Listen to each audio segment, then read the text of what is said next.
Hello out there and welcome. My name is Sharon Froshin. I am the Chief Operating Officer of the Discover Your Path U platform, where we believe that every life can teach and everyone can grow. To that end, I am also the host of this show, The Connection Sessions, where we bring together practitioners, entrepreneurs, artists, marketers, spiritualists, mentors, and students in an effort to connect to community, learn from each other, and grow. Today with me, I have our Co-Chief Education Officer, Karen Richards, which is a huge treat for all of you. She is extremely good at helping people with creative minds, artists, writers, etc., find confidence in their message and in what they create and thrive. So Karen, if you wouldn't mind sharing with us how you came to life coaching, why you focus on artists, and how you got here to DYPU. Oh, that's a long story.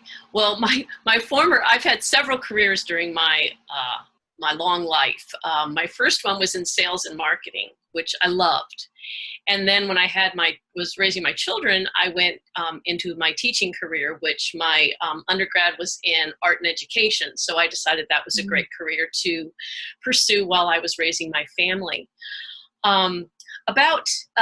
Let's say about 3 years ago, I became disillusioned with the idea that I wanted to continue working in the educational field until I retired.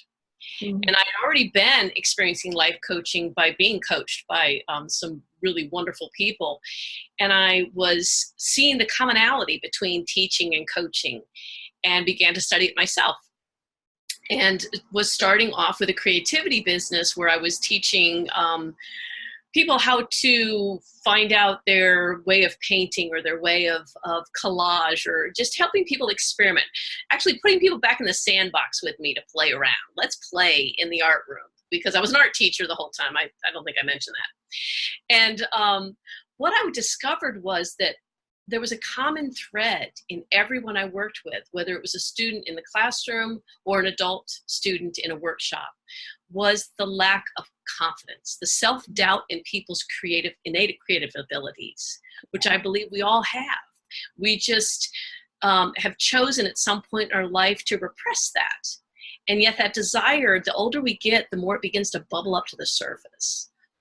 So I work with artists, writers, entrepreneurs. I work with people building businesses to get out from that idea that I can't do this because I've never been able to. And I try to get them to lean into the idea that, well, what if I could? How would it look? So I take my clients down a path of, let's explore it. Let's look at it from a creative aspect in terms of, let's try some different ways. Let's take some different paths to find where your true niche is, or the true creative craft that you want to work with. Let's fail a little bit so we can learn. Let's continue to explore the idea with that childlike sense of curiosity. Yes, you are somebody who has helped me personally begin to more closely identify what I want to offer, why I want to offer it, and to who I want to offer it. And that is something that is very rarely, rather unfortunately, taught in the coaching industry. So how do you help your client do that?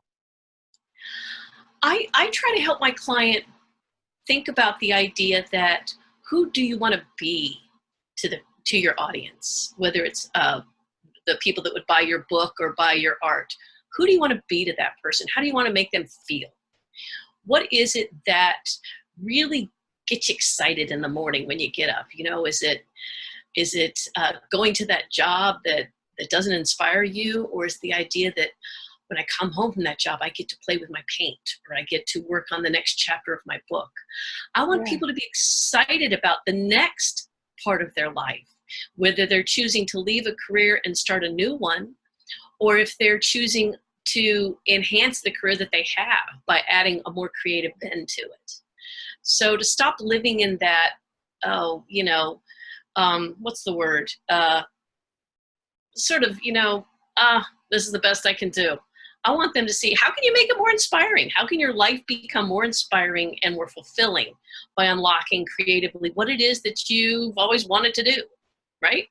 Yeah, one of the tools that you use and that I've actually had the pleasure of going through a session with you is a vision board, and either bringing, like, locating pictures online or locating pictures in magazines and actually sitting down and doing what many people in today's adult world might consider frivolous, in creating that visual map that you can see on a regular basis in front of you of what you want. I'm estimating that that came from your career as an art teacher, but how have you so seamlessly moved that into your career as a coach? Well, I truly believe that you as a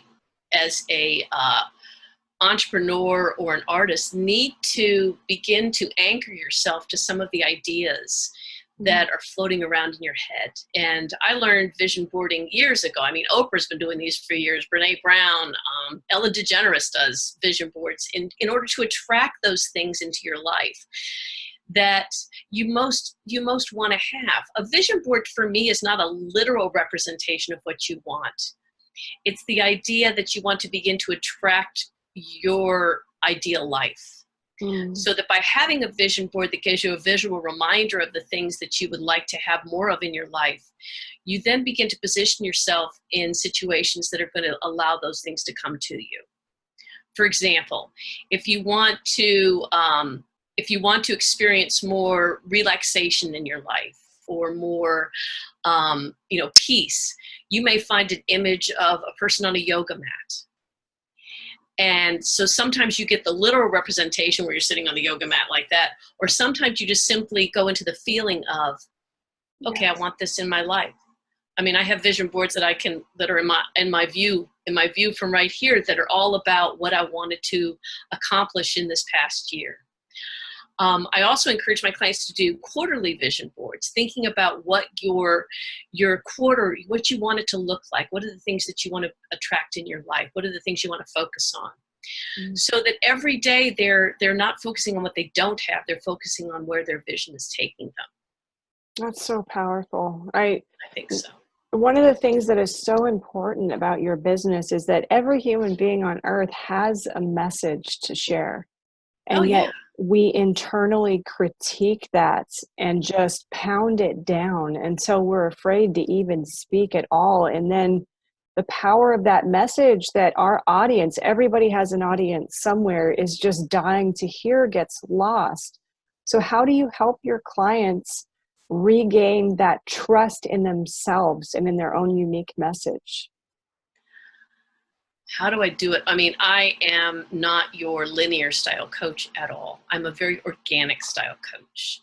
When I'm working with a client, I ask and listen and feel, and I wait to hear what it is that starts bubbling up for them.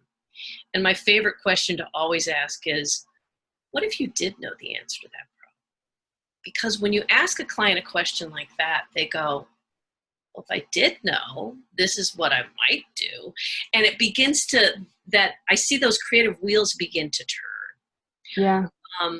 And begin to expand on them. So the other thing that I encourage my clients to do is to play with ideas, to experiment with things, to accept failure as an opportunity to learn. So the more my clients go out there and make big old messes and do it a little poopy at times, the more they're learning about what it is maybe that they don't want to do, or maybe how they might want to adapt what they're doing to fall more in alignment with what their core values are and what it is that is so essentially important to them. So I do go through typical, coaching modality ideas with, establishing core values, talking about life balance. I've got my own methods for doing this, but it's all about getting to the heart of who you are and really getting comfortable with that person that you are in your business, in your art, anywhere. Going upon a comment that you made in yesterday's live, you said, be perfect-ish. Yeah. Would you expound on that?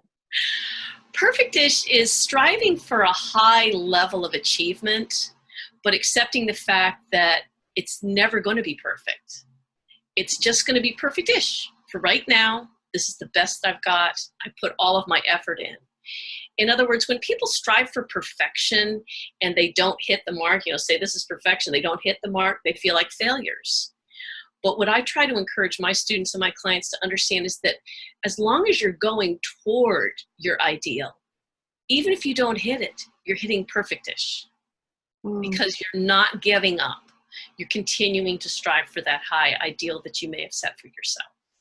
So kind of that same thing that if you shoot for the moon, if you fail, at least you'll land among the stars. Yeah, absolutely. Yeah. Same kind of idea is that don't shortchange yourself. Like, you know, when I taught watercolors, for example, when my clients would say, you know, what supplies do I need to get? I said, the most important thing you need to buy in watercolor painting is good paper.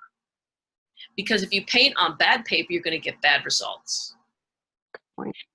And it's the same kind of thing with coaching. If you only go for the easy fixes, the little, 5 steps to having a happier life, you're gonna have those extrinsic, kind of, oh, everything's great for today. Then tomorrow you fall back in the pit. But if instead you get people to understand that you've got to have lifestyle changes to live more fulfilling lives. You've got to really dig deep into what it is that really turns the music on for you. What really gets you excited. Go back to that childlike sense of, ooh, that's exciting. I want to find that next big way of painting with my feet. Why not play with it? I give my clients a safe place to be kids, to explore what they maybe not have given themselves time to explore before, because they've been, oh, what I should be doing this, or my mother's a great artist. I'm never going to be as good as her. Okay, you're not. You're not going to be her because you're not her. So let's be you. Let's see what you got to do. I laugh a lot with my clients too. They think I'm kind of. That's so important. I know that I'm not so much with my clients, but as a sponsor in AA, I laugh with my sponsees, especially through that part of the inventory, which most people believe to be extremely painful, because that laughter is what lets us be able to anchor into those deeper things and not be so afraid. Right. It really is. Because fear's what stops us so much. Fear's what stops most people. It does, and most of the time, the thing that we're most afraid of really doesn't exist at all. They're the specters of our own limiting beliefs, but not reality in any way, shape, and or form. No. So I hear you saying that what you love to do is to basically take a client and kind of crack their mind open like a nut, where there's actually more room for them to expand and to believe different things and to have new ideas. Would that be a fair estimation? Yeah. Clear out the clutter and lean into the what if? What if I could? Yeah. Yeah. That's extremely powerful, because that's not something that we as a society really allow asking a lot. It's just not possible. It's that very black and white thinking. So bringing those shades of gray, not only does it help you in art, but it obviously also helps you with people. Right. And stop shoulding all over yourself, right? I should be doing this. I should be doing that. My mother told me I should do that. Let it go. There are no shoulds in the real world. Just do what you got to do. As long as you're not hurting anybody, it's all good. Let's play. So I believe that, I've discovered as I've transitioned from being in the classroom where there was a strict set of, parameters that I had to work within, is that those parameters are there for safe reasons. So it's a good idea if you're feeling like maybe you're designing a business and you're really not sure what direction to go. It's a great idea to hire a coach or to get involved in a program that's going to help you put some shape or some form to what it is that you're trying to design. As long as it's not the kind of program or coach that's going to make you fit in that box. So, I would, when I'm working with people who are designing their businesses and they're like, well, this is how so-and-so did it. I want my business to look just like that person. I'd be like, do you have the same ideal client? Well, I'm not sure who my ideal client is. Well, let's dig into that first. Because yes, their business looks all bright and shiny to you because they're making X amount of money or whatever value you're basing on that. But instead of thinking about how you should do it, let's look at how you might want to do it and what's going to be the best for you and for the client that you want to serve.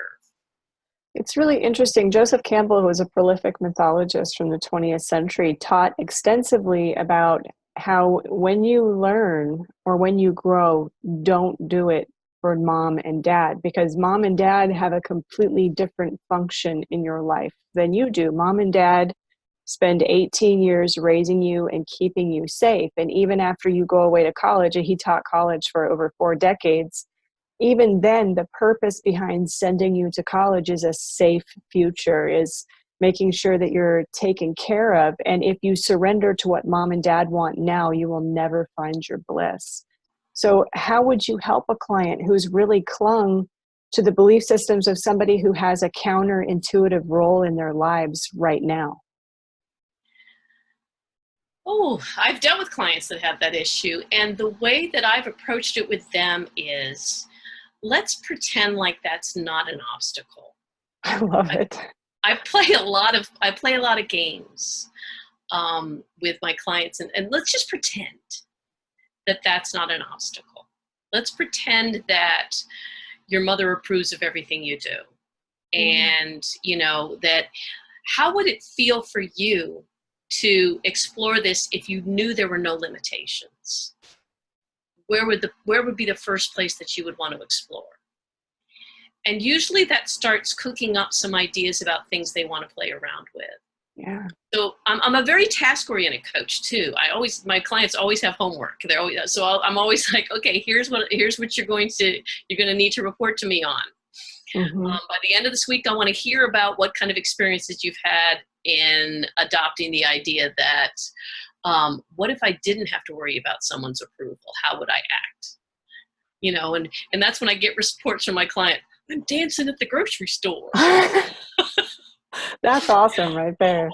Right. So, when you start getting outside of your own skin and saying, it really doesn't matter as long as nobody's being hurt and I'm bringing joy into my life and possibly the lives of other people, I'm doing what I'm supposed to be, what I'm meant to do on this planet, because that's ultimately what my vision is to help people uncover what it is that they're innately equipped to offer to this world and to get out there and offer it.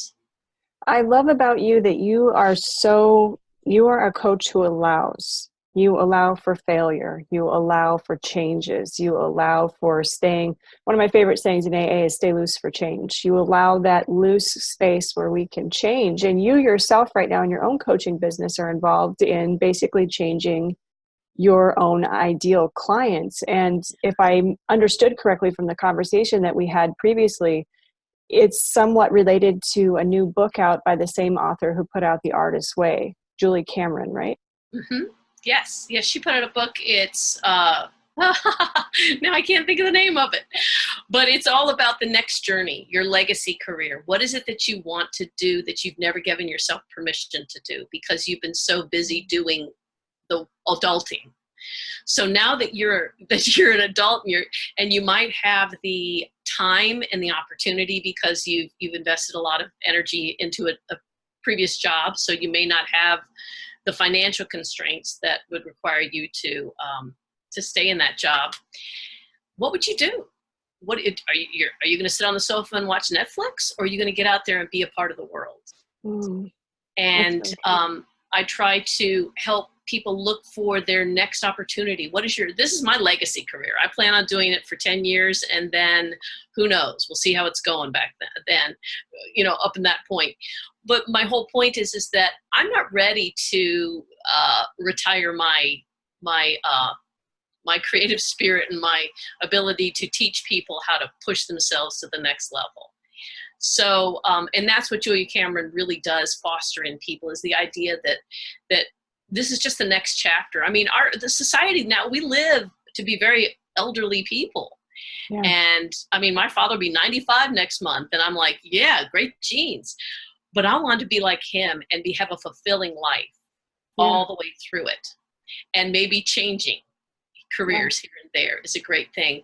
And in terms of re-identifying my ideal client, I've actually gotten to more of a discernment of that ideal client, so that the people that I'm currently working with are really my perfect clients.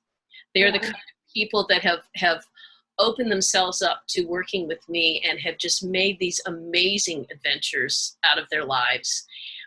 They fall down and I'm there to pick them up because I partner with people. I don't leave you down in the ditch by yourself. I pick you up and brush the dirt off you, or maybe I jump in the puddle with you, whatever. But I want people to be always thinking that they can do whatever it is they dream of. And don't let the outside shoulds keep you from living a life that you really want. Yeah, branding's all about that.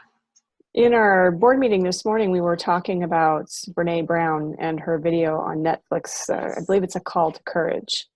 Yes. And she talks about in this video about how if you get into the arena of life, if you get in and you decide that you are going to live this life and to put yourself out there, you're going to experience failure. But that part of experiencing that failure and not experiencing the soul-crushing side of it is deciding that if you, the viewer, or whoever your audience is, are not willing to get into the arena with me, I am not open to or willing to listen to your feedback on my work.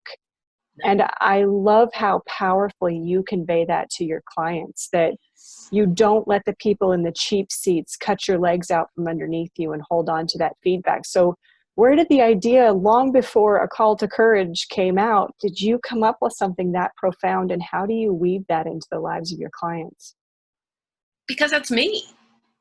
That's, I am the after of my clients before. I was not born a self-confident, creative soul who just didn't give a rip what people thought about her. It's taken me many years to get this crazy, I guess. But that you are. But there's so many thought leaders that have inspired me. From Elizabeth Gilbert is one that comes to mind. She is such a courageous, vulnerable, thinking person. Tosha Silver's another one. There's so many of them out there who are constantly pushing the envelope of things don't have to be the way the generation before us told us we have to be. And Brene Brown's most recent book is The Gift of Imperfection, is like that should be a billboard on my face. Completely imperfect, but loving life, because imperfection is what makes us human. It's what makes us interesting. Yes. If everybody was, perfect, it'd be really a boring place to be. A tremendously boring place. So it was coming to the realization of, I guess about 10 years ago, when I actually entered into a life coaching relationship with a coach, that I began to realize that my life was imbalanced in so many areas, and that I was worrying too much about the financial aspects of my life and the grasping of possessions and trying to control things. That once I started realizing that my life had to become more balanced in the areas of my spiritual health and my physical health and my emotional, calming down the constant desire to go for more. I got to have more. I've got to have another degree. I've got to have and really living into the fact that I want to make the best use out of what I have and really uncover those gifts that are inside of me. Isn't it interesting how we, especially in Western society, spend our entire lives not doing what we want to protect the life that we don't want because we want to have more life? Isn't that an interesting conundrum? It makes no sense to me, but that's what we do. And I can't speak for you, but I know that I encounter so many of my clients who initially are coming from that exact standpoint. Well, I can't do that because what if I died? Or I can't do that because what if I lost this? And one of the things that I learned in AA that was so powerful for me is that fear is almost always coming from the perspective of either I'm not going to get something that I want or I'm going to lose something that I already have. And that when we detach from that, the fear side, and attach to, if I die, I die, but at least I'm going to die laughing. Mm-hmm. Exactly. How do you help your clients absorb that effervescent joy that catapults us into looking for those things that make us shine rather than those things that make us safe? Well, I guess the best way that I could imagine that I help my clients do this, because each client I coach so differently, is I really do dig deep into what it is that really gets them excited. Right. Really love to help them uncover what's a passion or what's something you've always wanted to do but never given yourself permission. Yeah. And I what love if that you you were hear to that way. do it? Just do it. Yeah. Without any thought about failure or what other people are going to think. Just what if? Give it the what if. And then as people begin to begin to uncover those things and dig those things out, they become more courageous because they realize, oh, well, that didn't hurt too bad. So let's try another thing. And, and we just keep playing with those ideas about the what ifs. What if I could? What if I did? Curiosity is the best thing on the planet. I mean, thank you, God, for inventing curiosity, because Right. that's what makes life fun. I remember the first time I'm sure I had done it before, but the first time I actually remember asking my maternal grandfather, well, Grandpa, what if? And he turned and looked at me and said, what if worms had machine guns? Would we all still fish?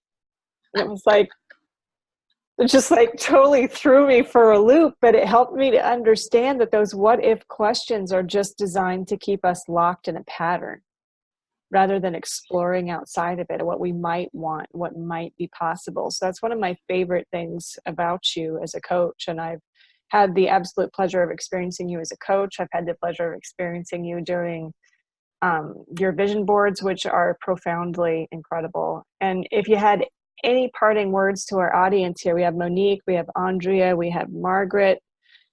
What would your parting words be to people who might possibly be struggling with releasing that inner confident creative? Believe in yourself. Believe in the fact that you are human and you were created with this amazing mind that can design the inspiring life that you want, whether it's a life filled with people or careers or art, music, whatever. That you can do it. You've got it inside. Sometimes you may need a little help unlocking it, but just do it. And lean into every day saying, well, I don't know the answer to that, but what if I did? Where would I go? Yeah. Be curious. Have fun. Make a mess. That's what I would say. That's excellent advice. Well, to everyone who joined us today, to Margaret, Andrea, Monique, and I can see there are two other people, but I can't see you in the feed, so I apologize for not mentioning you by name. Thank you so much for joining us today. If you do catch this video later on when we're no longer live, do us a favor and just drop us a hashtag replay in the video so that we know that you were here. And please feel free to initiate conversation in the chat, because that's what it's all about. Each one teach one. So thank you guys for being here today. Thank you for spending time with us. We'll be back tomorrow at 1 p.m. Eastern Daylight Time for another interview. And until then, thank you so much for joining us. And bye. Bye-bye. Thanks.